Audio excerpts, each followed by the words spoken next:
Welcome to mega debate. నా పేరు రహీం. భావ ప్రకటన స్వేచ్ఛ ప్రజాస్వామ్యంలో పౌరుడికి రాజ్యాంగం కల్పించిన అత్యంత బలమైన ఆయుధం.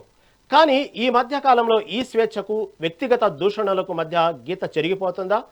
వాక్ స్వాతంత్ర్యం ముసుగులో ప్రముఖులను, వ్యవస్థలను, మతాలను టార్గెట్ చేయడం ఎంతవరకు సమంజసం? సోషల్ మీడియా వేదికగా జరుగుతున్న ప్రచారాలపై కూటమి ప్రభుత్వం తీసుకుంటున్న చర్యలు చట్టబద్ధమైనవా, లేక ప్రతిపక్షాలు ఆరోపిస్తున్నట్టుగా ఇది కేవలం రాజకీయ కక్ష సాధింపు చర్యలేనా? అధికారంలో ఏ పార్టీ ఉన్నా పోలీసు యంత్రాంగాన్ని తమ రాజకీయ అవసరాలకు వాడుకుంటుందనే విమర్శలు కొత్తవేమి కావు. కానీ ప్రస్తుత పరిణామాలు రాష్ట్రంలో లా అండ్ ఆర్డర్ పరిస్థితిని ఎటు తీసుకెళ్తున్నాయి? ప్రజాస్వామ్య వ్యవస్థలో చట్టం తన పని తాను చేసుకుపోతుందా, లేక పాలకుల కనుసన్నల్లో నడుస్తుందా?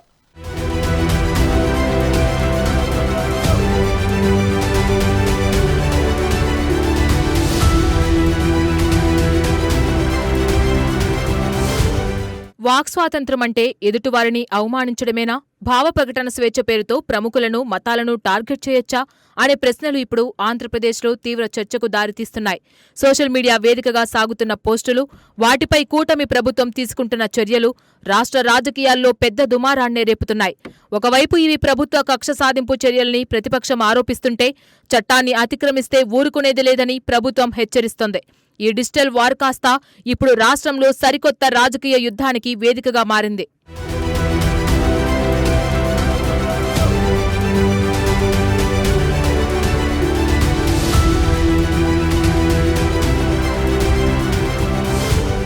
ఈ వ్యవహారంలో ప్రధాన ప్రతిపక్షం వైసీపీ కూటమి ప్రభుత్వంపై తీవ్రస్థాయిలో ధ్వజమెత్తుతోంది. ప్రభుత్వ వైఫల్యాలను ప్రశ్నిస్తున్న తమ పార్టీ సోషల్ మీడియా కార్యకర్తలపై కూటమి సర్కార్ కావాలనే కక్ష సాధింపుకు దిగుతోందని వైసీపీ ఆరోపిస్తోంది. గతంలో టీడీపీ నాయకులు మాట్లాడిన మాటలను, పెట్టిన పోస్టులను గుర్తు చేస్తూ ప్రశ్నిస్తే అక్రమంగా కేసులు పెడుతున్నారని వారు వాదిస్తున్నారు. కనీసం నోటీసులు కూడా ఇవ్వకుండా అర్ధరాత్రి పూట ఇళ్లపై పడి కార్యకర్తలను నిర్బంధించడం ముమ్మాటికి ప్రజాస్వామ్యాన్ని కూనీ చేయడమేనని, రాష్ట్రంలో అప్రకటిత ఎమర్జెన్సీ నడుస్తోందని వైసీపీ గలమెత్తుతోంది. పోలీస్ స్టేషన్లో ముద్దాయిగా ఉన్నటువంటి రావణ్ణి దాడి చేసి కొట్టాలి, చంపాలని ప్రయత్నం చేస్తే ఎక్కడికి వెళ్తుంది ఈ రాష్ట్రం? ఎక్కడికి వెళ్తుంది ఈ ప్రజాస్వామ్యం? ఎక్కడికి వెళ్తుందని అడుగుతా ఉన్నా. ఇది ధర్మమేనా, న్యాయమేనా? ఇలాంటి సమయంలో మేము కూర్చోవాలి. మా పార్టీ కాదని ఆయన మా పార్టీ కాదు, ఆయన ఒక యూట్యూబరు. ఇలాంటి అన్యాయం, అక్రమం కూటమి ప్రభుత్వం చేస్తుంటే వైఎస్ఆర్ కాంగ్రెస్ పార్టీ, జగన్మోహన్ రెడ్డి గారు చేతులు కట్టు కూర్చోవాలని అడుగుతా ఉన్నా. నోరు మూసు కూర్చోవాలని అడుగుతా ఉన్నా. మా పార్టీ కాకపోయినా, మా భావాజాలం కాకపోయినా ఇది తప్పు అని చెప్పేటటువంటి ప్రయత్నం వైఎస్ఆర్ కాంగ్రెస్ పార్టీ చేస్తుంది. దీన్ని చాలా మంది రకరకాలుగా విమర్శించే వాళ్ళు విమర్శించవచ్చు. రావణ మావాడు కాకపోవచ్చు, మా పార్టీ కాకపోవచ్చు. వాళ్ళ సతీమనే చెప్పింది మాకు ఏ పార్టీతో సంబంధం లేదు అని. ఇలాంటి తప్పుడు కేసు పెట్టి ఉగ్రవాదుల మీద పెట్టేటటువంటి కేసుని ఒక యూట్యూబర్ మీద మిమ్మల్ని ప్రశ్నిస్తున్నారనే ఉద్దేశంతో మీరు పెడితే మేము చూస్తూ ఊరుకోవాలా? వైఎస్ఆర్ కాంగ్రెస్ పార్టీ ఈ తప్పును తప్పు అనకూడదా? తప్పును తప్పు అంటాం. అతనుకు అన్యాయంగా కేసులు పెడుతున్నారు కాబట్టి మా వైపు నుంచి కోరితే లీగల్ యాక్షన్, లీగల్ సపోర్ట్ కూడా చేస్తామని జగన్మోహన్ రెడ్డి గారు చెప్పడం జరిగిందని మనం చూస్తున్నాం. కాబట్టి ఇవాళ ఒకసారి చూసినట్లయితే మీరు, కేవీఆర్ మా పార్టీ కాదు, రావణ మా పార్టీ కాదు, ఆయన జనసేన. అంతేకాదు పేరుపోగు కాంతి కుమార్ మా పార్టీ కాదండి, ఆత్మహత్య చేసుకున్నాడు. పోలీస్ హెరాస్మెంట్కి భరించలేక ఆత్మహత్య చేసుకున్నాడు. అతను మా పార్టీ కాదు, తెలుగుదేశం. తెలుగుదేశం రావాలి రావాలి రావాలి అని, చంద్రబాబు ముఖ్యమంత్రి కావాలి కావాలి అని దేశమంతా తిరిగాడు నాన్న. మా పార్టీ కాదు. ఇటు వదిలేస్తామా? మానవ హక్కులు అరించిపోతున్నప్పుడు, పోలీసు యంత్రాంగం దుష్ట ప్రయత్నం చేస్తున్నప్పుడు, ప్రభుత్వం చేతిలో కీలుబొమ్మల్లాగా పోలీసులు వ్యవహరించి ఏ కేసు పెడితే ఆ కేసు పెట్టేసే కార్యక్రమం చేస్తున్నప్పుడు, బాధితుల్ని ముద్దాయిలు చేస్తున్నప్పుడు వైఎస్ఆర్ కాంగ్రెస్ పార్టీ చూస్తూ ఊరుకోదు. వైసీపీ ఆరోపణలను కూటమి ప్రభుత్వం, ముఖ్యంగా టీడీపీ తీవ్ర స్థాయిలో తిప్పికొడుతోంది. ప్రశ్నించే హక్కు ఎవరికైనా ఉంటుందని, కానీ ప్రశ్నించడానికి, వ్యక్తిత్వ హననానికి చాలా తేడా ఉందని స్పష్టం చేస్తుంది. ఆడబిడ్డలను, కుటుంబ సభ్యులను అసభ్య పదజాలంతో దూషించడాన్ని, మతాల మధ్య చిచ్చు పెట్టేలా, శాంతి భద్రతలకు విఘాతం కలిగించేలా పోస్టులు పెట్టడాన్ని వాక్ స్వాతంత్ర్యం అనాలా అని కూటమి నేతలు ప్రశ్నిస్తున్నారు. తాము రాజకీయ కక్షతో ఎవరిని వేధించడం లేదని, గతంలో హద్దులు మీరి వ్యవస్థలను కించపరిచిన వారిపైనే చట్ట ప్రకారం చర్యలు తీసుకుంటున్నామని టీడీపీ అంటోంది.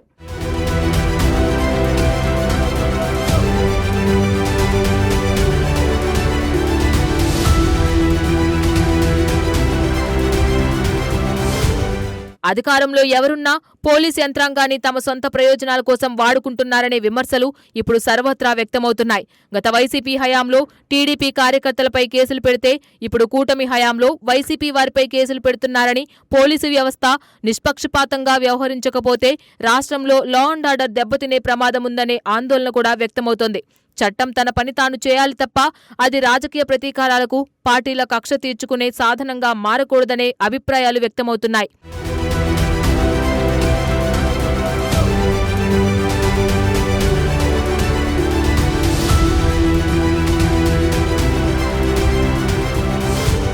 ఈ సోషల్ మీడియా అరెస్టుల పర్వం రాష్ట్రంలో ఒక విధమైన భయాందోళన వాతావరణాన్ని సృష్టిస్తోంది.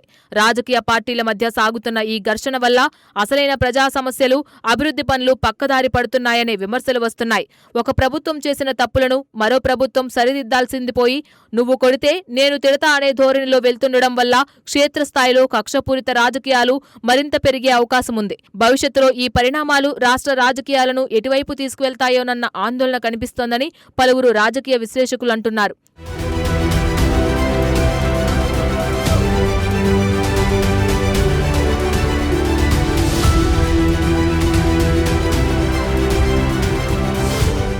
ఏదేమైనా సామాజిక మాధ్యమాల్లో బాధ్యతారహితంగా ప్రవర్తించడం ఎంత తప్పో, కేవలం రాజకీయ ప్రయోజనాల కోసం చట్టాన్ని అస్త్రంగా వాడుకోవడం కూడా అంతే తప్పు. పాలకుల ప్రాధాన్యతలు రాష్ట్ర ప్రగతిపై ఉండాలి, కానీ కేవలం సోషల్ మీడియా పోస్టులపైనే కాలయాపన చేయడం సరికాదన్నది సామాన్య జనం మాట. ప్రజాస్వామ్యంలో విమర్శలు ఆరోగ్యకరంగా ఉండాలి, అలాగే ప్రభుత్వాల చర్యలు చట్టబద్ధంగా ఉండాలి. అప్పుడే రాష్ట్రంలో శాంతి భద్రతలు అదుపులో ఉంటాయనే అభిప్రాయం వ్యక్తమవుతోంది.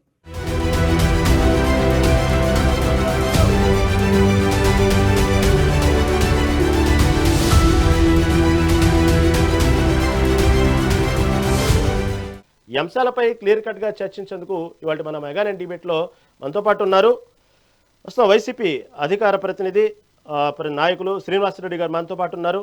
కేవలం భావ ప్రకటన స్వేచ్ఛను అడ్డం పెట్టుకుని ఇష్టం వచ్చినట్టు మాట్లాడడం కూడా ఎంతవరకు కరెక్ట్ అంటారు శ్రీనివాసరెడ్డి గారు? ఇక్కడ మీరు ప్రోమోలో చెప్పినట్లుగా, ముందుగా చెప్పినట్టుగా రెండు శృతి మించకూడదు. మీరు వాయిస్ ఇప్పుడే చెప్పారు, దాని ప్రకారం రెండూ శృతి మించకూడదు. నేనేమంటున్నానంటే ఆంధ్రప్రదేశ్ రాష్ట్రానికి సంబంధించి గంజాయి, అదేవిధంగా డ్రగ్స్, కిడ్నాప్లు, ఆంధ్రప్రదేశ్ రాష్ట్రంలో శాంతి భద్రతల పరిస్థితి ఎలా ఉందంటే 30 సంవత్సరాలైంది ఒక పసిపాప, 30 రోజులైంది ఒక పసిపాప తప్పిపోయి, జ్ఞానేశ్వరి. ఆ పాప తండ్రి పోస్టర్లు పట్టుకొని పాపం తిరుగుతూ ఉన్నాడు. మీ ఛానల్లో కూడా వేశారు పోస్టర్లు. వాళ్ళ పాప పోస్టర్ ఇంకా బ్రతికుందన్న ఆశతోటి, ఆ పాప తిరిగి వస్తుందన్న ఆశతోటి ఆ పోస్టర్లు వేసుకుంటూ తిరుగుతూ ఉన్నాడు. ఇసుకమ్మ దోపిడీ జరుగుతూ ఉంది, మద్యం దోపిడీ మద్యం కల్తీ జరుగుతూ ఉంది. విపరీతమైన అరాచక ప్రభుత్వం, అనార్కీ ప్రభుత్వం, అంటే ప్రభుత్వ వ్యవస్థ లేని విధంగా ఆంధ్రప్రదేశ్ రాష్ట్రం ఉంటే వాళ్ళు వచ్చేసి కేసుల మీద కేసులు. ఇప్పుడు ఒక యూట్యూబర్ని ఈ రోజున ఒక పత్రిక, తెలుగుదేశం పార్టీ గజెట్ అనేటటువంటి ఒక పత్రికలో వచ్చిన హెడ్డింగ్ ఏంటంటే ఉప ముఖ్యమంత్రిపై అనుచిత వ్యాఖ్యలు, రావణపై ఉపా చట్టం.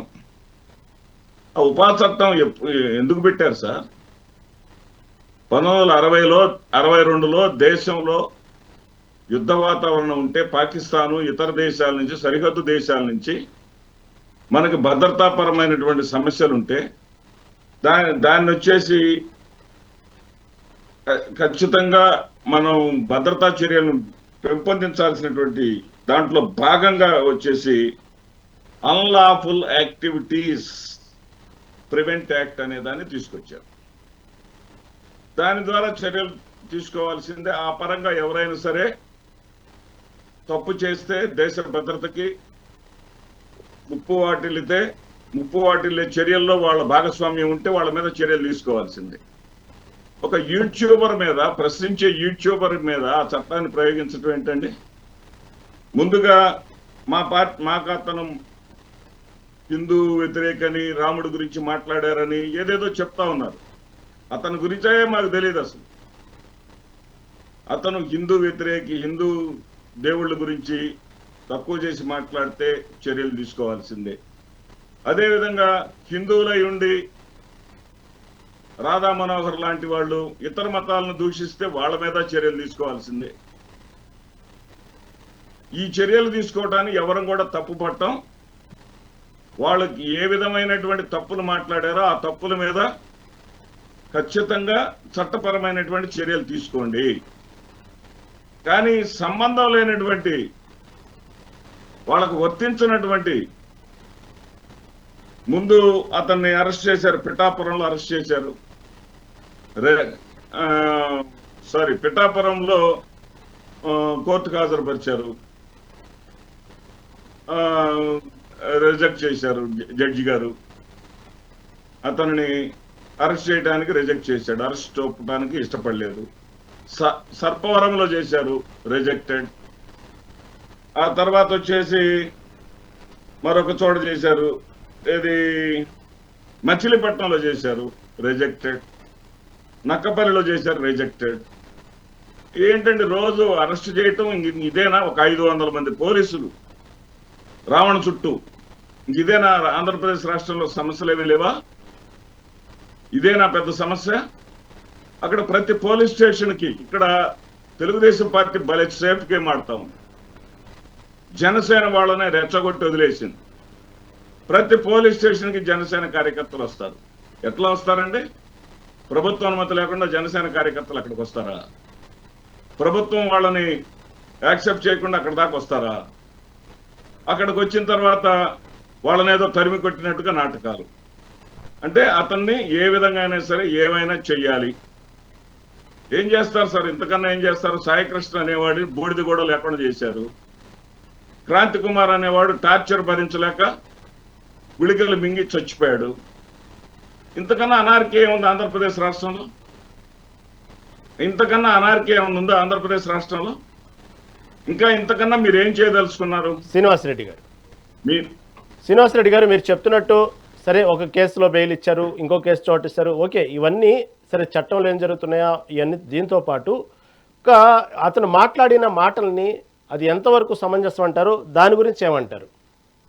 సరే, అరెస్టుల తర్వాత ప్రభుత్వం ఏం చేస్తుంది? ఈ విధంగా జనసేన వాళ్ళు వస్తున్నారు, ఇవన్నీ కరెక్టే. సరే, దాన్ని సంబంధించి కొంచెంసేపు పక్కన పెడదాం.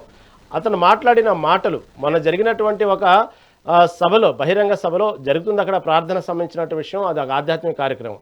ఆ సభలో కూడా రాజకీయ అంశాలు తీసుకొచ్చి ఒక మాట్లాడకూడనటువంటి భాషలో కొన్ని పదాలు మాట్లాడిన మాటలకి మీరు ఏకీభవిస్తారా? అది ఎంతవరకు సమంజసం అంటారు?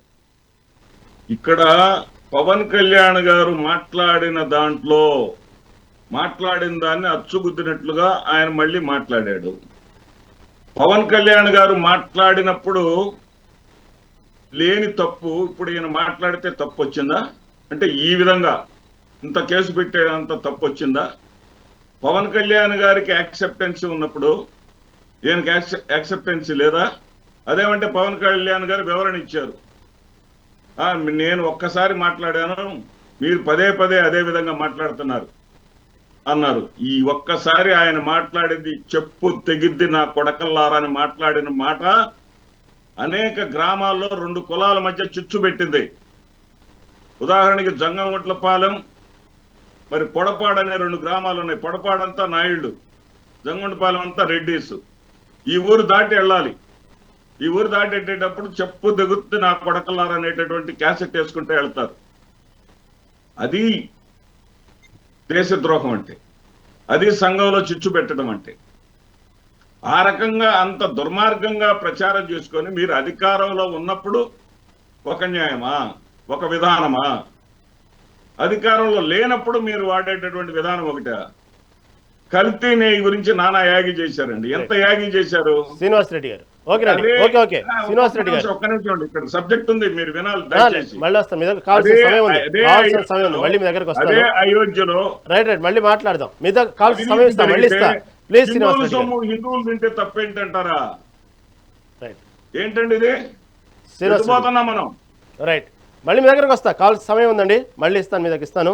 ఓకే, చింతా లక్ష్మి గారు ఉన్నారు, జనసేన నాయకురాలు. లక్ష్మి గారు నమస్తే అండి. లక్ష్మి గారు రహీం గారు నమస్తే అండి. లక్ష్మి గారు విన్నారు కదా, శ్రీనివాసరెడ్డి గారు ఏమంటున్నారంటే గతంలో పవన్ కళ్యాణ్ మాట్లాడినటువంటి మాటల్నే అక్కడ రావణ్ కూడా ప్రస్తావించారు. పెద్ద తేడా ఏం లేదు అతను మాట్లాడిన మాటలకి ఇతను మాట్లాడిన మాటలకి. అయితే పవన్ కళ్యాణ్కో న్యాయమో రావణ్కో న్యాయమా? దాంతోపాటు మళ్ళీ వివరణ ఇచ్చారంటున్నారు పవన్ కళ్యాణ్ గారు. ఎక్కడన్నారు నేను చూడలేదు, కానీ ఏదో నేను ఒకసారి అన్నాను దాని ఇన్నిసార్లు ఏదో రిపీట్ చేసినట్టు క్యాసెట్లా చెప్పడంతవరకు కరెక్ట్ అంటున్నారు. వాస్తవంగా పవన్ కళ్యాణ్ చేసిన వ్యాఖ్యలనే రావణ్ అన్నాడా? వాస్తవంగానే శ్రీనివాసరెడ్డి గారు చెప్పినట్టు పవన్ కళ్యాణ్కో న్యాయం రావణ్కో న్యాయం అంటే ఏమంటారు? ముందుగా రహీం గారికి, అదేవిధంగా ప్యానెల్లో ఉన్న పెద్దలకు, మెగా9 టీవీ యాజమాన్యానికి, వీక్షకులకు, ప్రతి ఒక్కరికి కూడా హృదయపూర్వక నమస్కారం అండి. ఇప్పుడు శ్రీనివాసరెడ్డి గారు చెప్పిన మాటకు వస్తే, ఒకసారి అన్నాను నేను దాన్ని రిపీట్ చేస్తున్నారని పవన్ కళ్యాణ్ గారు అయితే ఎక్కడ మాట్లాడలేదండి. పవన్ కళ్యాణ్ గారు అన్న సందర్భం ఏమిటి అంటే, ప్రతిసారి కూడా ప్యాకేజ్ అంటే ప్యాకేజ్ అన్నవాడిని చెప్పు తీసుకొని కొడతా అన్నారు. ఆయన క్లియర్ గానే మాట్లాడారు. ఇప్పుడు కూడా అదే మాట మీద మేము స్టాండ్ అయ్యే ఉంటాం. ప్యాకేజ్ గీకేజ్ అని మాట్లాడితే ఎవరినైనా పళ్ళు రాలకూడదు. కానీ ఈ యొక్క ఇన్ఫ్లుయెన్సర్స్ ముసుగులో, యూట్యూబర్స్ ముసుగులో, లేదా విశ్లేషకుల ముసుగులో భావ ప్రకటన స్వేచ్ఛని దుర్వినియోగం చేస్తా ఉన్నారు. సనాతన ధర్మాన్ని ఎంత అసహ్యంగా వక్రీకరించాడండి అతన్ని రాజద్రోహం కేసు, దేశద్రోహం కేసు పెడితే తప్పే ఉందండి. భావ ప్రకటన స్వేచ్ఛ ఉంది, వాక్ స్వాతంత్రం ఉంది కదా అని చెప్పేసి ఏది పడితే అది మాట్లాడకూడదు. ఎదుటి మతాలని, మన మతాన్ని గౌరవిస్తూ ప్రేమిస్తూ ఎదుటి మతాలను కూడా అంతే విధంగా గౌరవించాలి అని మన రాజ్యాంగం చెప్తా ఉంది.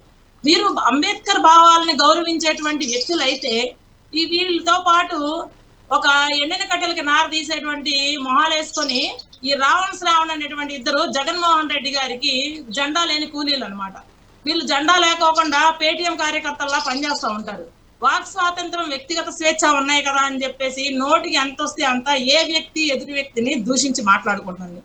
కుల మతాల మధ్య విద్వేషాలు రగిల్చే ప్రయత్నాలు వీళ్ళు గతం నుండి ఏదైతే అధికార ప్రభుత్వంలో ఉన్నారో అప్పటి నుండి కూడా చేస్తానే ఉన్నారు. మనం చూస్తామంటే కోనసీమ అల్లర్లు సాక్ష్యం దానికి.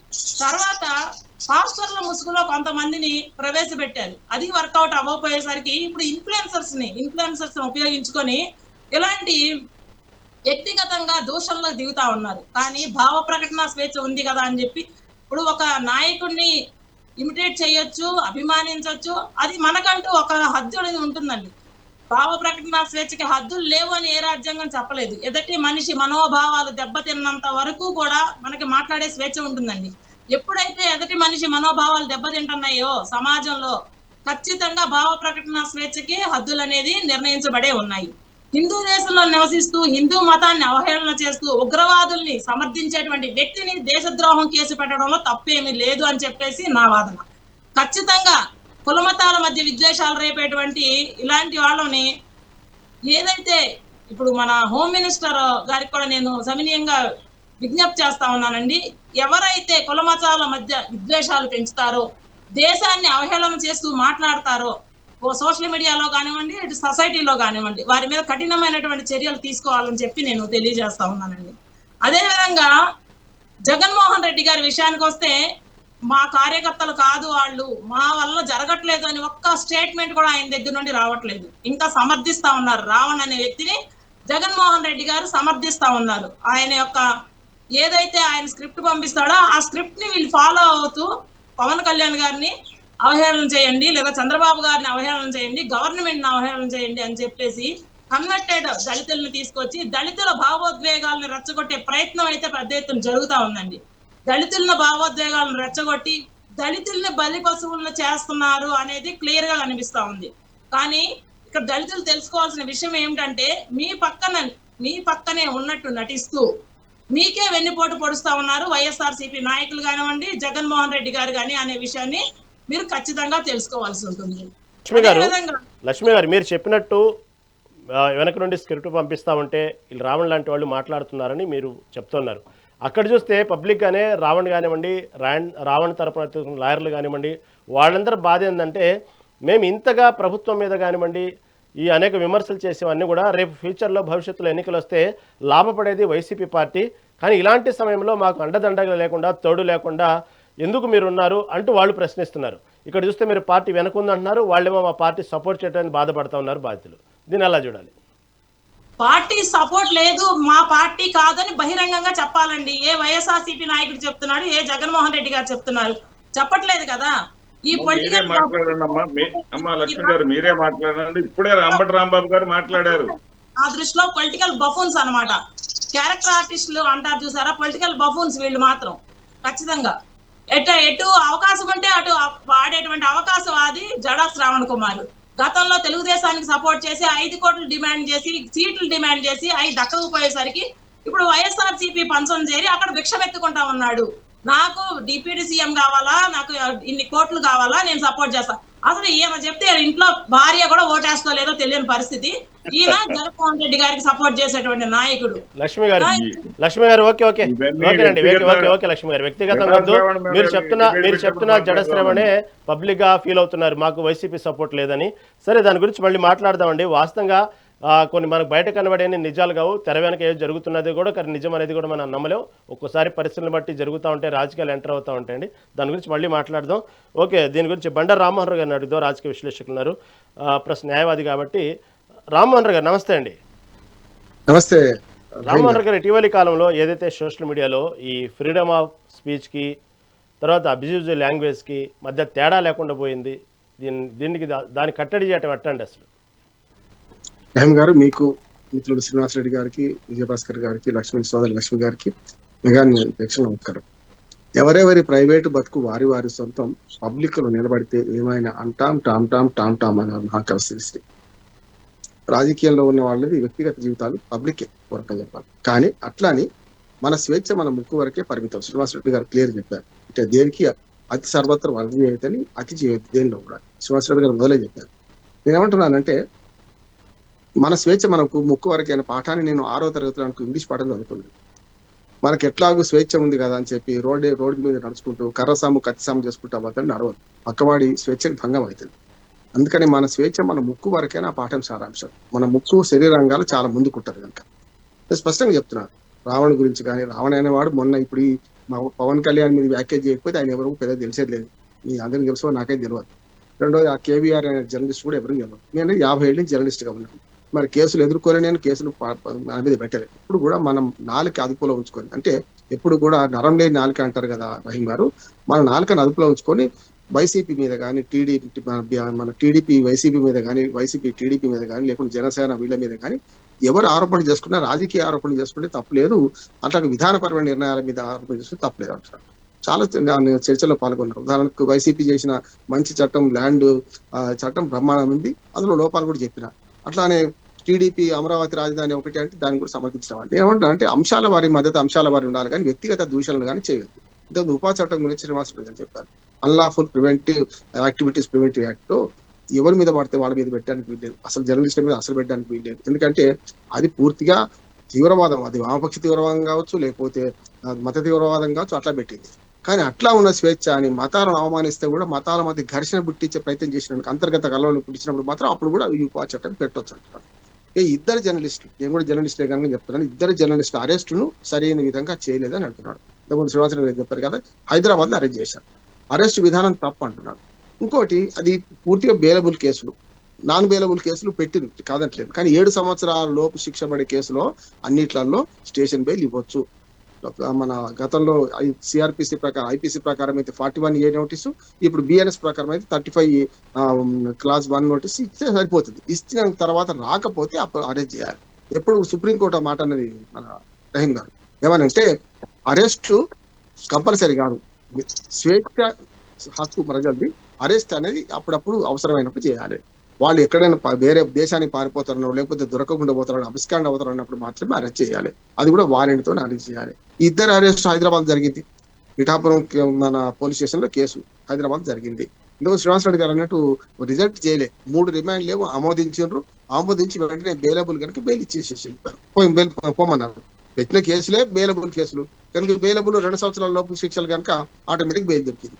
4వ దానికి వచ్చే వరకల్లా ఒకే కేసులో ప్రతిసారి అరెస్ట్ ఎందుకు చేస్తున్నారని మనకు మచిలీపట్నం కోర్టు అనుకుంటాను అది రిజెక్ట్ చేసింది, బెయిల్ మన రిమాండ్ రిజెక్ట్ చేసింది. గతంలో చూసాం కదా మనం, చంద్రబాబు నాయుడు గారు స్కిల్ స్కామ్ కేసులో 3 సార్లు మన రిమాండ్ రిపోర్ట్ రిజెక్ట్ చేసింది న్యాయమూర్తి.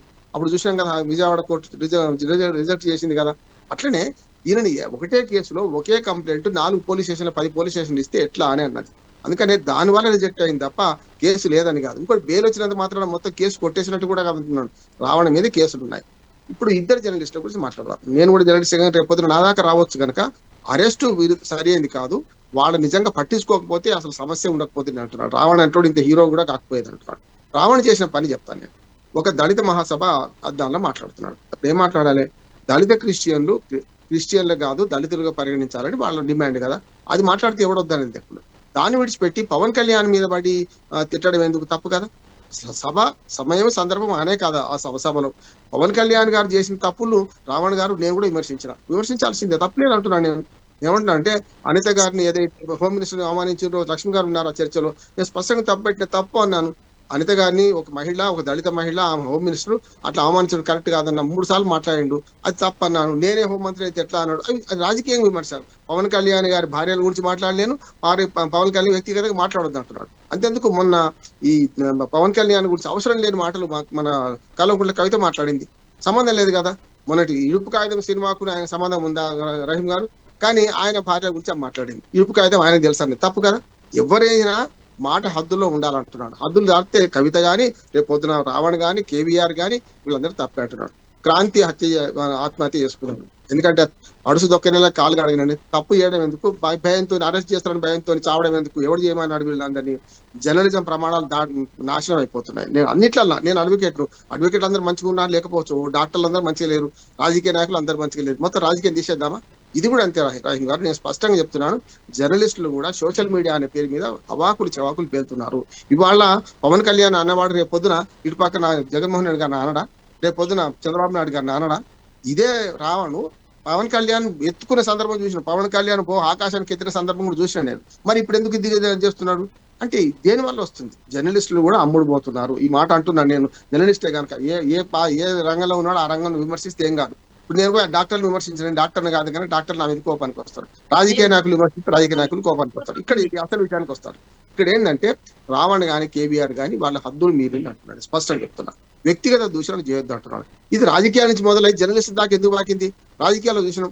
గతంలో భారతి గారి గురించి తెలుగుదేశం పార్టీ వాళ్ళు ఏం మాట్లాడారు చూసినాం కదా మనం. అయితే తప్పు కదా. జగన్మోహన్ రెడ్డి భార్య గారి గురించి, అట్లానే మనకు చంద్రబాబు నాయుడు గారి భార్య గారి గురించి, భువనేశ్వర్ గారి గురించి ఏం మాట్లాడినా చూసినాం కదా అసెంబ్లీ సాక్షిగా.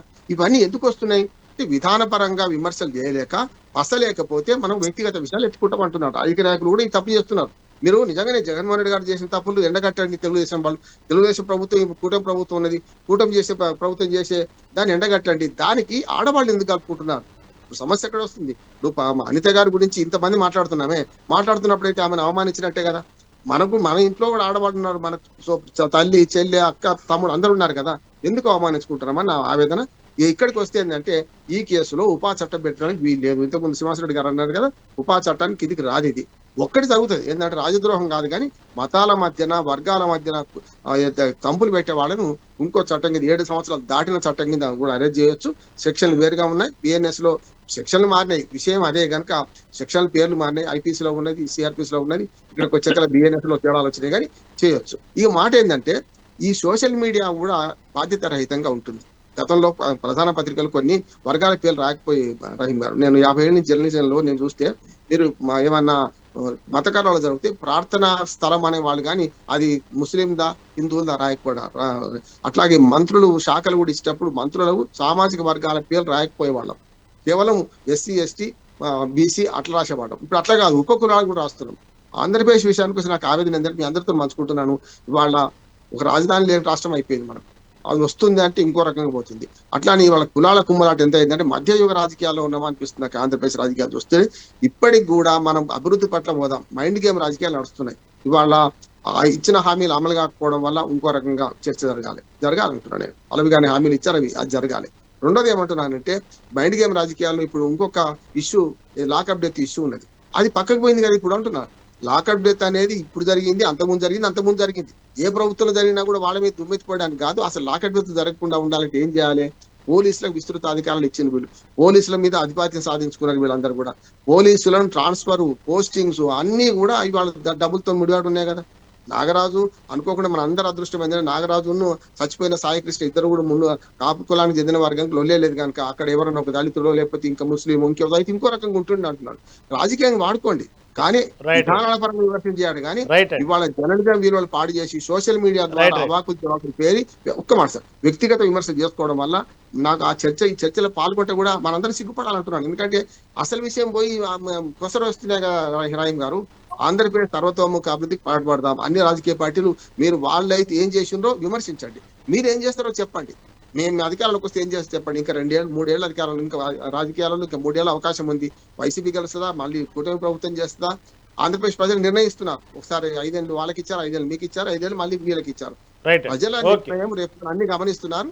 సబ్కా సున్నా అప్నా కర్నా ప్రజలు చేయదలుచుకుని చేస్తారు. రేపు 2029 గెలుస్తారు, ఎవరు ఓడిపోతారని రాజకీయ చర్చలో పోద్దంటున్నాను. రైట్ రామారావు గారు మనతో పాటు ఉన్నారు కంచల విజయభాస్కర్ గారు, టీడీపీ సీనియర్ నాయకులు. విజయభాస్కర్ గారు నమస్తే అండి.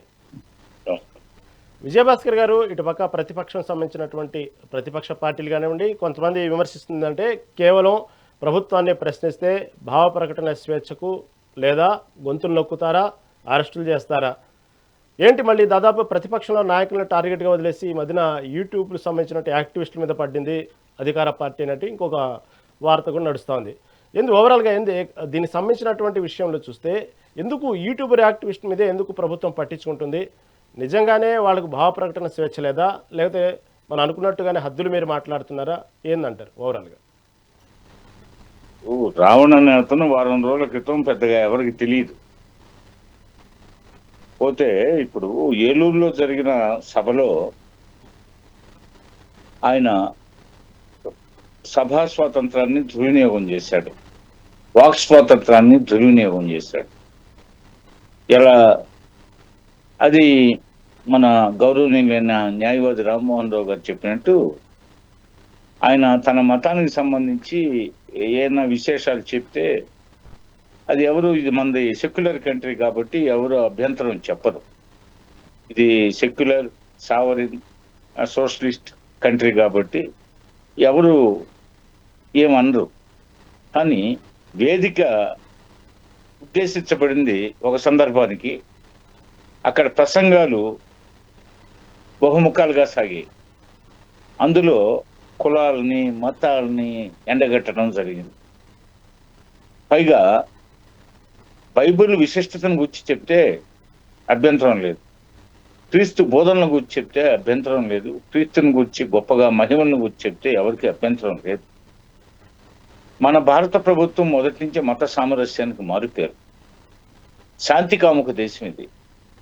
ఈ శాంతి కాముక దేశంలో మనం సెక్యులర్ అనే పదాన్ని కూడా కాన్స్టిట్యూషన్ లో చేర్చాం, లౌకికవాద దేశంగా. మరి దాన్ని దుర్వినియోగపరుస్తున్నారు, ఇష్టారాజ్యంగా విచ్చలవిడితనంగా ప్రవర్తిస్తున్నారు. పోతే ముందు క్రీస్తు మహిమను గురించి చెప్పలే. అక్కడ Bible new testament old testament గురించి చెప్పలే.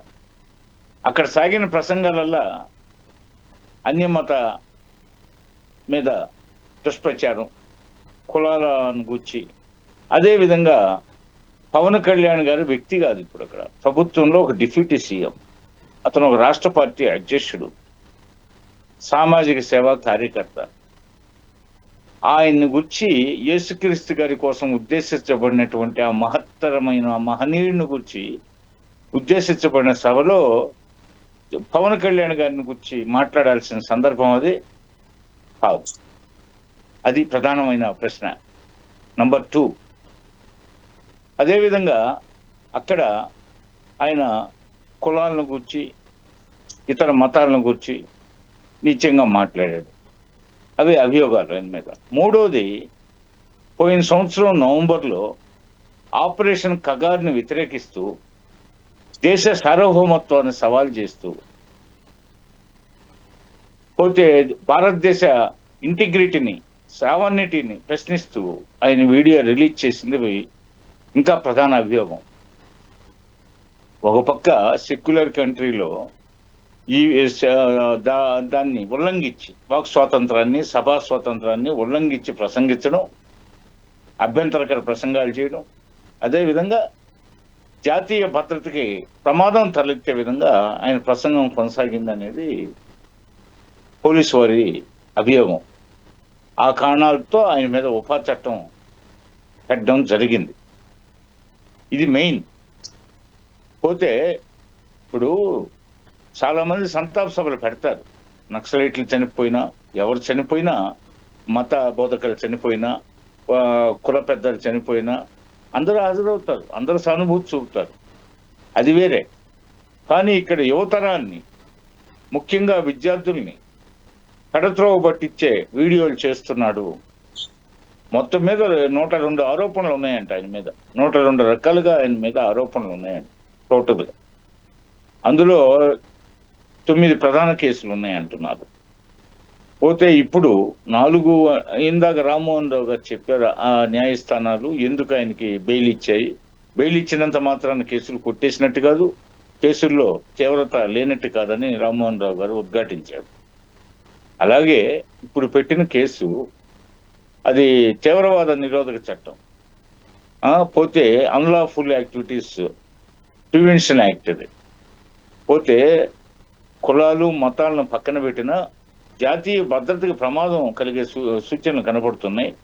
ఇప్పుడు ఆల్రెడీ మేము ఒక పాలసీ మ్యాటర్గా తీసుకొని జాతీయ స్థాయిలో పోతే అటు సరిహద్దుల్లో తీవ్రవాదులను నిరోధించడానికి, ఇటు రాష్ట్రంలో దేశంలో ఇంటర్నల్ గా ఉన్న డిస్టర్బెన్సెస్ ని ప్రివెంట్ చేయడానికి మేము తీసుకున్న నిర్ణయాల్ని ప్రశ్నిస్తూ ముఖ్యంగా విద్యార్థి లోకాన్ని, యువతరాన్ని రెచ్చగొడుతున్నాడనేది ప్రధానమైన అభియోగం ఆయన మీద. దానికి తోడు ఆయన మీద ఇంకా అనేక వ్యక్తిగతంగా ఆయన ఇంకా అనేక రాతలు, ఇతరత్ర కార్యక్రమాలన్నీ బయటకు వచ్చాయని చెప్పేసి అభియోగాలు ఉన్నాయి.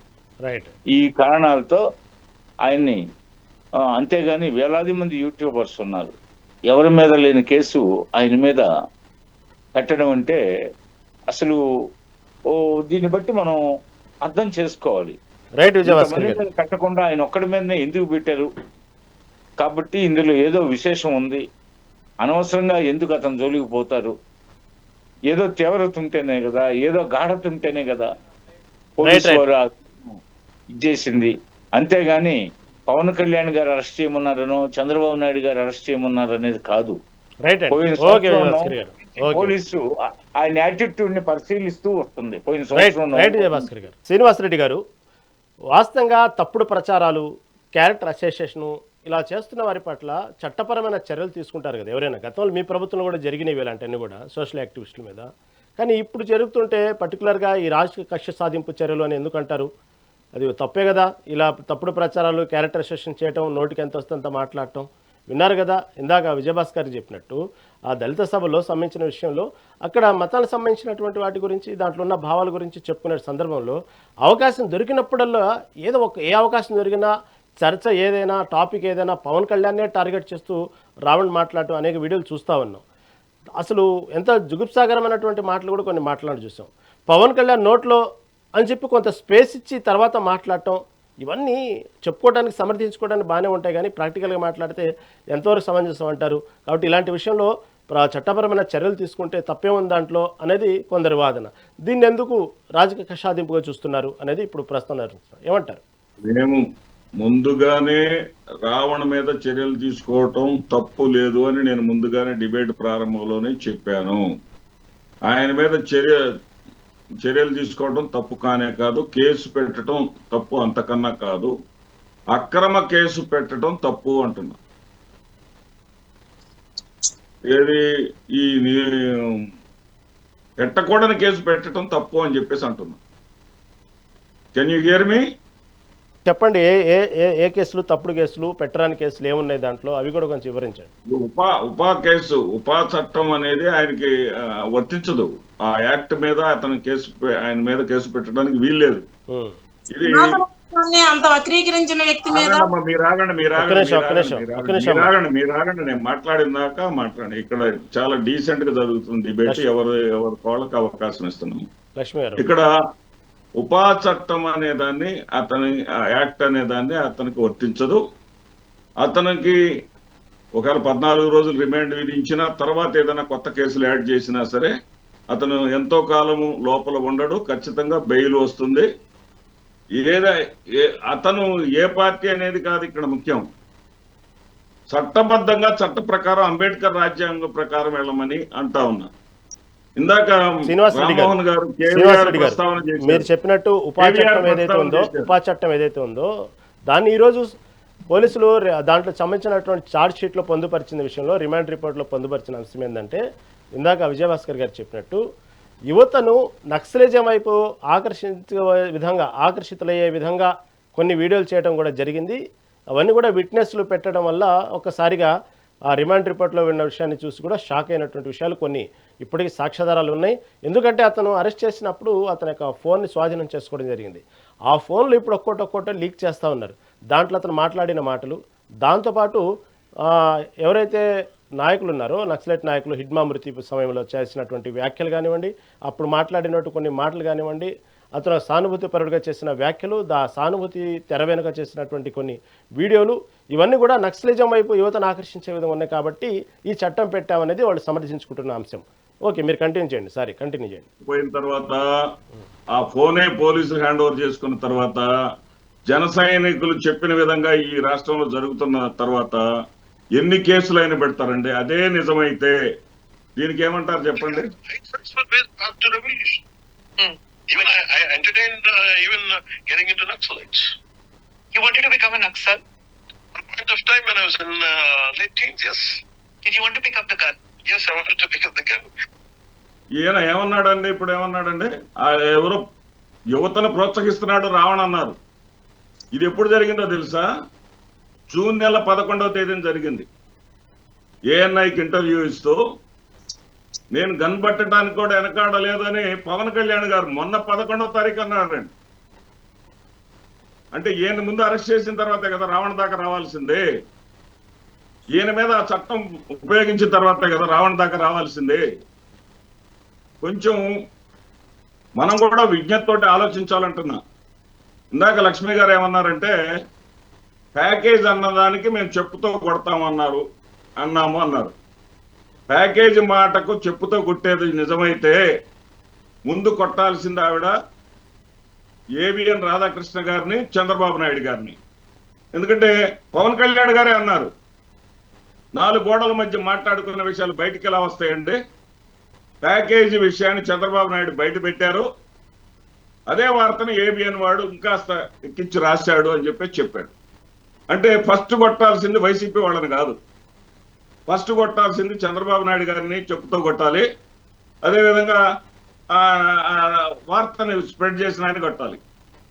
తర్వాత కులాలు అంటున్నారే, ఈ విషయంలో పవన్ కళ్యాణ్ గారిని మీకు ఎటు రాష్ట్ర భావం లేదు, కుల భావన అన్నా తెచ్చుకొని నన్ను గెలిపించండి అని అడిగిన వ్యక్తి ఎవరో ఒకసారి లక్ష్మి గారు గుర్తు చేసుకుంటే మంచిది. కుల భావన అన్నా తెచ్చుకోండి.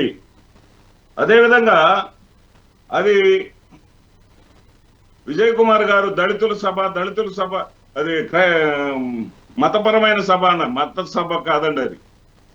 దళితులందరూ కూడా ఒకటై, ఇక్కడ దళితులంటే కేవలం క్రైస్తవులు కాదు. ఇక్కడ దళితులంటే వాళ్ళ బాధలు వాళ్ళకుంటాయి, వాళ్ళ బాధలు వాళ్ళు చెప్పుకునేటటువంటి పరిస్థితి ఉంటుంది. ఆ పరిస్థితుల్లో అతను చెప్పినటువంటి మాటల్లో అభ్యంతరకరమైనటువంటి మాటలను ఎవ్వరు కూడా పవన్ కళ్యాణ్ అన్నారని నేను అంటున్నానంటే మాత్రం ఎవడు కూడా క్షమించడు. ఇక్కడ పవన్ కళ్యాణ్ అన్నాడని నువ్వంటే ఇక్కడ రాజ్యాంగం, అంబేద్కర్ రాజ్యాంగం ఊరుకోదు, ఖచ్చితంగా చర్యలు తీసుకోవాల్సిందే. అలాంటి మాటలు అన్నటువంటి వ్యక్తిని ఇప్పుడు పెట్టినటువంటి చట్టంలో నేను కూడా చూశాను సార్ అన్న తర్వాత. ఇప్పుడు అతని మీద ఇచ్చినటువంటి ఎఫ్ఐఆర్ లో ఎప్పుడో అన్న మాటలు, మరి అప్పుడే ఎందుకు అరెస్ట్ చేయలేదండి? రాధా మనోహర్ అనేటటువంటి హిందూ తీవ్రవాదికి కౌంటర్ ఇస్తూ అతను మాట్లాడిన మాటలు, రావణ అనే వ్యక్తి మాట్లాడింది తప్పే, రాధా మనోహర్ మాట్లాడింది తప్పే. ఇద్దరిని తీసి బొక్కలో వేయాలి. ఎందుకు వేయలేదు? ఈ రోజు ఎందుకు? మీ అవసరం కాబట్టి బయటికి తీశారా? రావణ వ్యక్తిగతంగా మీ మీద దాడి చేశారు కాబట్టి బయట తీశారా? శ్రీనివాస్ రెడ్డి గారు సారీ అండి, సమయం చాలా తక్కువ ఉంది. ఓకే, లక్ష్మి గారు ఏమంటారు ఈ వ్యాఖ్యల్ని? పవన్ కళ్యాణ్ గారు ఎప్పుడూ కూడా ప్యాకేజ్ అనే మాటని ఇంకొకరు చెప్పారు అని చెప్పేసి మన సోదరులు చెప్తా ఉన్నారు. అలాంటి సందర్భం అయితే నేనైతే ఎక్కడా చూడలేదండి. మరి ప్రతి ఒక్కటి గారు పవన్ కళ్యాణ్ గారే చెప్పారు అని చెప్పి ఆయన మరి ఎక్కడ చూసారో నాకైతే తెలీదు, చెప్తా ఉన్నారు. వీడియో పంపిస్తాను తల్లి, వీడియో పంపిస్తానమ్మా. కులపాలన అని చెప్పేసి కులపాలన తీసుకురండి అని చెప్పి ఎప్పుడు కూడా పవన్ కళ్యాణ్ గారు కుల మతాలకు అతీతంగా ఆలోచించేటువంటి వ్యక్తి. నేరస్తుల్ని కూడా కులం మాటినా, పార్టీలు మాటినా, మతాల మాటినా దాక్కోవద్దు అని చెప్పి బహిరంగంగా చెప్తున్నటువంటి వ్యక్తి. ఆయన్ని ఒక కులానికి ఆపాదించాలి అని ఎన్నో కుట్రలు పన్నుతా ఉన్నారు. ఒక్క వ్యక్తిని ఎదుర్కోవడానికి కొన్ని వ్యవస్థలు ఏకమై పనిచేస్తా ఉన్నాయంటే మాకైతే చాలా నవ్వు వస్తా ఉంది. ఎందుకంటే వ్యక్తుల్ని ఎదుర్కోలేనప్పుడు మాత్రమే వ్యక్తిగత విమర్శలకు వెళ్తారు, వ్యక్తిగత దాడులకు వెళ్తారు. ఇలాంటి పొలిటికల్ బఫూన్స్ పెట్టుకొని పొలిటికల్ డ్రామాలు ఆడిస్తా ఉంటారు. కానీ మేమైతే జన సైనికులైతే మేము ఒకటే చెప్తా ఉన్నాం అండి, పవన్ కళ్యాణ్ గారు జాతీయ స్థాయిలో ఇవాళ ఒక సౌత్ ఇండియాని కూడా శాసించేటువంటి స్థాయికి వచ్చినటువంటి వ్యక్తి. ఆయన్ని అడ్డుకునే క్రమంలో చాలా అంటే చాలా ఏమంటారు పొలిటికల్ గా రాజకీయమైనటువంటి రాక్షస క్రీడలు అయితే ఉపయోగిస్తా ఉన్నారు ఈ వైఎస్ఆర్సీపీ నాయకులు. రేపు రాబోయే రోజుల్లో ప్రతి దానికి కూడా మూల్యం చెల్లించుకోవాల్సి వస్తుందని నేను ఖచ్చితంగా తెలియజేస్తా ఉన్నానండి. బలవంతమైన సర్పము చలిచీమల చేత చిక్కి చావది సుమతి అని చెప్పి మా జన సైనికుల ఆలోచనల్లో పవన్ కళ్యాణ్ గారిని కంటితో సైగ చేస్తే ఏమవుతుంది అని ఒకసారి ఆలోచించుకోవాలి. ఇప్పుడు రాజకీయాలని ఎలా చూపిస్తా ఉన్నారంటే యువతకి రౌడీయిజాన్ని హీరోయిజం లాగా వీళ్ళు ప్రోత్సహిస్తా ఉన్నారు. గతంలో గంజాయిని పిల్లలకు అలవాటు చేసేసి ఆల్రెడీ ఒక వింగ్ తయారు చేసి పెట్టుకున్నారు. వీళ్ళందరికీ కూడా రౌడీయిజమే ఈ రోజు రాజకీయం, రౌడీయిజమే ఈ రోజు హీరోయిజం అనేటువంటి భావనల్ని ఇంజెక్ట్ చేస్తా ఉన్నారు వీళ్ళందరూ కూడా. మరి రేపు రాబోయే రోజుల్లో ఇలాంటి యువతే ముందుకొచ్చి రాజకీయాలు చేస్తే రాష్ట్రం ఏమైపోతుందో ఒకసారి ఆలోచించాలి విశ్లేషకులు. లక్ష్మి గారు ఒక నిమిషం. రామ్మోహన్ రావు గారు మీరు వినేమంటారు? వాస్తవంగా మీరు ఇందాక అన్నారు, నాకు అంత ముందు పెద్దగా తెలియదు రావణ్, ఇటీవలే ఈ వ్యాఖ్యల ద్వారా అతను హైలైట్ చేశారంటున్నారు. దాంతోపాటు మీ దాకా వచ్చిందో లేదో అతని మీద పెట్టిన కేసుల్లో ఏదైతే అతను యువతని నక్సలిజం వైపు మళ్ళీ ఎలా చేస్తున్న వీడియోలు, దాంతోపాటు హిడ్మా సమయంలో మాట్లాడినటువంటి సానుభూతితో చేసిన వ్యాఖ్యలు, ఇవన్నీ కూడా ఉపా చట్టం కిందకు వస్తాయా? ఇది అంటే మీరు న్యాయవాది కాబట్టి అడుగుతున్నాను, ఇవన్నీ ఉపా చట్టం కింద తీసుకోవచ్చు. ఎందుకంటే అనుకుంటే అందరినీ తీసుకోవాలి. ఇంతకు శ్రీనివాస్ రెడ్డి గారు వీడియో చూపించారు కదా, ఇప్పుడు నక్సలైట్లు దేశభక్తులు అని ఎన్టీ రామారావు గారు, సరిగ్గా ఎన్టీ రామారావు గారు అన్నారు, నక్సలైట్లు దేశభక్తులు 83లో చూసాం మనం. అందుకని పవన్ కళ్యాణ్ గారు కూడా అవసరమైతే కనబట్టుకుంటా అని ఆ వీడియో చూసిన తర్వాత మరి ఎవరి మీద మొదలు చర్యలు తీసుకోవాలి అనే సమస్య వస్తుందా రాదా? సామాన్యుడికో న్యాయం, పెద్దవాడికో న్యాయం అనే సమస్య ఉండదు కదా అంటారు. అందుకని ఈ మాటలు మాట్లాడేటప్పుడు ఎవరైనా హద్దులో ఉండాలి. నెంబర్ 1. రావణ్ గారి గురించి పవన్ కళ్యాణ్ గారు సమర్థించింది నక్సలిజాన్ని కావచ్చండి. రావణ్ సమర్థించేది ఉగ్రవాదాన్ని యువతలో రేకెత్తిస్తా ఉన్నాడు. అది ఒకటే కదా. నేనేమన్నా రావణ్ చేసిన పని ఏంటంటే నేను అది కూడా చెప్పాను కదా, దళిత క్రిస్టియన్ మహాసభ ఏంటంటే అది ఏమన్నారంటే క్రిస్టియన్ దళిత కార్డు ఉపయోగించడం వీలేదు, రిజర్వేషన్లు వర్తించవని సుప్రీంకోర్టు తీర్పిచ్చింది. దానివల్ల వచ్చిన సమస్య, దాని మీద ఏం మాట్లాడాలి? దళితులమైనా సరే సామాజిక హోదా ఇంకా మాకు దక్కుతలేదు, మేము క్రిస్టియన్ మారినా కూడా మాకు రిజర్వేషన్లు కావాలని కొట్లాడితే ఎవడొద్దన్నాడు. కానీ అది విడిచిపెట్టి ఏం మాట్లాడిండు? మతాన్ని, హిందూ మతాన్ని అవమానించుండు, వ్యక్తిగతంగా పవన్ కళ్యాణ్ తిట్టిండు. దానికని చెప్పాను కదా, మాది 7 ఏళ్ళ లోపు శిక్షలే కనుక బెయిల్ దొరికినాయి. కానీ ఉపా చట్టం మీద బెయిల్ దొరకదు. అందుకని ఏం చేసిండ్రు? సెల్ ఫోన్ తీసుకొని సెల్ ఫోన్ లో ఆ పాత వీడియోలు దొరికాయి. ఇప్పుడు ఆయన 10,000 వీడియోలు ఉంటాయి. నేను బోసిడీకి అనే వీడియో చేసింది చాలా పాపులర్ అయింది. నాకు విచిత్రం ఏంటంటే చాలా వాస్తవంగా భాష గురించి చెప్పిన, బోసిడీకే అంటే ఏది, బోసిడీకి అంటే ఏది, ఉర్దూ పదం ఎట్లా అని. అది బాగా అయింది. ఎందుకంటే హిట్టింగ్ దూరంగా చేస్తున్నారు. ఈ థంబ్నెయిల్స్ కూడా తప్పుగా పెడుతున్నారమ్మా. మనం మాట్లాడేది ఒకటి, ఇంకోటి వాళ్ళు పెడుతున్నారు. ముఖ్యంగా యూట్యూబ్ లో జరిగేది ఏంటంటే దుర్మార్గమైంది. ఇప్పుడు వాళ్ళు పోలీసు వాళ్ళు ఏం చేసిండ్రు? ఆయన కక్ష సాధించడానికి పాత వీడియోలు తీసి దొరికినాయి, హిడ్మాను సమర్థించడం. నిజంగా చెప్పానంటే ఆపరేషన్ కాగారు నువ్వు నాలాంటి వాళ్ళు చాలా మంది వ్యతిరేకించారు, మా మీద కేసులు కాలేదే. వ్యతిరేకించే క్రమంలో ప్రజాస్వామ్యంలో హింసకు తావు లేదు అనే మాట మాట్లాడడానికి వ్యతిరేకించాలి. వాడు చేసిన తప్పే, నక్సలైట్ చేసిన కరెక్ట్ అంట, మనం సమర్థిస్తామా? కాదు కదా. ఇంతకుముందు శ్రీనివాస్ రెడ్డి గారు క్లియర్ గా చెప్పిండు, అయ్యా వాళ్ళు చేస్తే కేసులు పెట్టవచ్చు, కానీ ఒక్కటే నేరం మీద 10 కేసులు పెట్టడానికి వీలేదంటున్నాం. ఒకటే నేరం జరిగింది, ఒకటే నేరం, దాని మీద 10 కేసులు ఎట్లా పెడతారు? ఇప్పుడు ఏమైందంటే విజయభాస్కర్ గారు చెప్పినట్టు పాత కేసు ఏదైతే పాత కేసు కూడా పాత వీడియో తీస్తే దొరికింది. పాత వీడియోలు తీస్తే చాలా మంది దొరుకుతాయి అంటే ఎన్టీ రామారావు గారి నుంచి మంది పెడితే పవన్ కళ్యాణ్ గారి దాకా బాగా దొరుకుతాయి. మరి అధికారం మీద కేసు పెడతారా? అంతకుముందు జరిగింది అదే. ఇప్పుడు తమలపాకు తలుపు చెక్కల రాజకీయాలు నడుస్తున్నాయి. తమలపాకుతో నువ్వు ఇట్లా అంటే తలుపు చెక్కతో నేను ఇట్లా అంటే నడుస్తున్నాయి రాజకీయాలు. దానిలో ఏమైంది అంటే ఇష్టం లేని వాళ్ళ మీద 100 కేసులు పెట్టవచ్చు. ఇష్టం ఉన్నవాడు రామ అంటే కూడా మా భూత పదం పడితే రామ అనిపిస్తుంది. అందుకని ఇక్కడ కొంచెం సమయం పాటించారు. దయచేసి ఆంధ్రప్రదేశ్ ప్రజల సమస్యలు పట్టించుకోవాలి రాజకీయ పార్టీలు కోరుతున్నాను. ఈ చిల్లర విషయం పక్కన పోతారు. రామన్ గారు ఒక్క నిమిషం ప్లీజ్. విజయభాస్కర్ గారు, ఇదే విధంగా గత ప్రభుత్వంలో ఇదే విధంగా సోషల్ మీడియాలో మీ పార్టీ సానుభూతి పరులు మాట్లాడిన వాళ్ళకి అరెస్టులు జరిగినప్పుడు మీరు చాలా ఖండించారు, వ్యతిరేకించారు. ఇప్పుడు అలాంటిది జరుగుతున్నప్పుడు ఇప్పుడు ఎందుకు సమర్థిస్తున్నారు? కాకపోతే తీవ్రతరం తక్కువ అవ్వచ్చు, ఎక్కువ అవ్వచ్చు, కానీ తప్పే కదా విమర్శించడం అనేది సోషల్ మీడియాలో అనేది మీ జరుగుతున్నటువంటి విషయం. కాబట్టి గతంలో మీరు చేసినప్పుడు, గతంలో మీ పార్టీ సానుభూతి పరులను అరెస్ట్ చేసినప్పుడు తప్పు అన్నప్పుడు ఇప్పుడు ఎలా ఒప్పయిద్ది అంటారు? రామాయణం అంతా విని రాముడికి సీత ఏం కావాలన్నట్టుగా ఉంది. ఇప్పుడు దాకా ఏం చర్చించాము? విద్వేషాలు రెచ్చగొట్టాడు, కులాల పరంగా మతాల పరంగా రెచ్చగొట్టాడు. అదేవిధంగా పవన్ కళ్యాణ్ని ఒక స్థాయిలో ఆయన ఇప్పుడు సాధారణ మనిషి కాదు, ప్రభుత్వంలో ఉన్నాడు. పోతే పైగా మీరు ఉద్దేశించిన విజయభాస్కర్ గారు గతంలో కూడా జగన్ ఉద్దేశించి అతను ఒక మతాన్ని అంటగడుతూ అతను సరైనటువంటి వెంకటేశ్వర స్వామి దగ్గర సరిగా ప్రవర్తించలేదంటూ ఇంట్లోనే మండపం పెట్టారంటూ అలాంటి సందర్భాల్లో కూడా మత ప్రస్తావన తెచ్చారు. కాబట్టి ఇప్పుడు మహాభారతం అంతా విని మీరెలా అంటారు దీన్ని? చెప్పండి. ఇది కాదండి, జగన్మోహన్ రెడ్డి అక్కడ అఫిడవిట్ లాగా సైన్ చేయాలన్నమాట. అదే విధంగా అక్కడ పాదరక్షలు వదిలి పంచి కట్టుకుని పోవాలా అంటే ఇదేంటండి? మరి చెన్నారెడ్డి గారు ఉన్నప్పుడు, ముఖ్యమంత్రిగా ఉన్నప్పుడు ఉమ్మడి రాష్ట్రానికి మంత్రాలయం రాఘవేంద్ర స్వామి గుడికి పోయే దగ్గర పెద్ద వివాదం జరిగింది. మన న్యాయవాది రామ్మోహన్ రావు గారికి గుర్తుండి ఉంటది. మసాలా ఏరన్నని ఉండేవాడు అక్కడ. ఆయన జడ్పీ చైర్మన్ ఎమ్మెల్యే చేశాడు. పెద్ద వివాదం జరిగింది. మరి చెన్నారెడ్డి హిందూ దేవాలయానికే పోయింది ఆయన, మంత్రాలయం రాఘవేంద్ర స్వామి దగ్గరికి. అక్కడ జస్ట్ ఆ ఆచారానికి అనుగుణంగా కరెక్ట్ గా లేదని తెలియదు ఆయనకి, మరి చెన్నారెడ్డి గారికి. అది పెద్ద రగడైపోయింది. అట్లాగే హిందువుగా ఉన్నటువంటి మసాలా ఈరన్న గారికి ఒకసారి అవమానం జరిగింది, అది పెద్ద రగడైంది. ఇలా కొన్ని గుళ్ళు గోపురాలు స్థానిక ఆగమ శాస్త్రం ప్రకారం, వైదిక ఆచారాల ప్రకారం కొన్ని నియమాలు నిబంధనలు ఉంటాయి. అట్లాగే చర్చ్ అయినా ఉంటాయి, మసీదులైనా ఉంటాయి. అన్ని చోట్ల ప్రార్థనా స్థలాల్లో ఎక్కడికెక్కడ నిబంధనలు ఉంటాయి. ఆ నిబంధనలు పాటించినప్పుడు పోతే అది అక్కడ వేలాది మంది ప్రజలు చూస్తున్నప్పుడు, అక్కడ స్థానిక మీడియా వాటిని హైలైట్ చేసినప్పుడు దాని మీద చర్చ జరగడం సహజమే. దాన్ని మా టీడీపీ దాని గురించి ఇవన్నీ గమనించి మా టీడీపీ ప్రతిపక్ష స్థానంలో ఉంది కాబట్టి మేము ఎలుగెత్తి చాటాము. అందులో తప్పేమో. మీకు అవసరమైనప్పుడు మతాన్ని, మతం యొక్క కోణంలో ప్రజల భావాన్ని ఎలాగైనా వాడుకొని ఓట్లు రాబట్టుకోవచ్చు. అది ఈ సందర్భం వచ్చినప్పుడు మాత్రం మతాలు అంతా ఒకటిగా ఉండాలని మాట్లాడవచ్చు మీ హయాంలో. అతన్ని ప్రొడ్యూస్ చేస్తున్నప్పుడు, అతని విషయాలు వస్తున్నప్పుడు మాత్రం మతం చేయొచ్చు. మరి ఏదేమైనా తప్పేనండి. ఏదేమైనా సోషల్ మీడియాలో గతంలో మీరు తప్పు అన్న విషయాన్ని ఇప్పుడు మాట్లాడుతున్నప్పుడు తప్పని ఎలా అంటారు? గతంలో మీ హయాంలో జరిగినప్పుడేమో దాని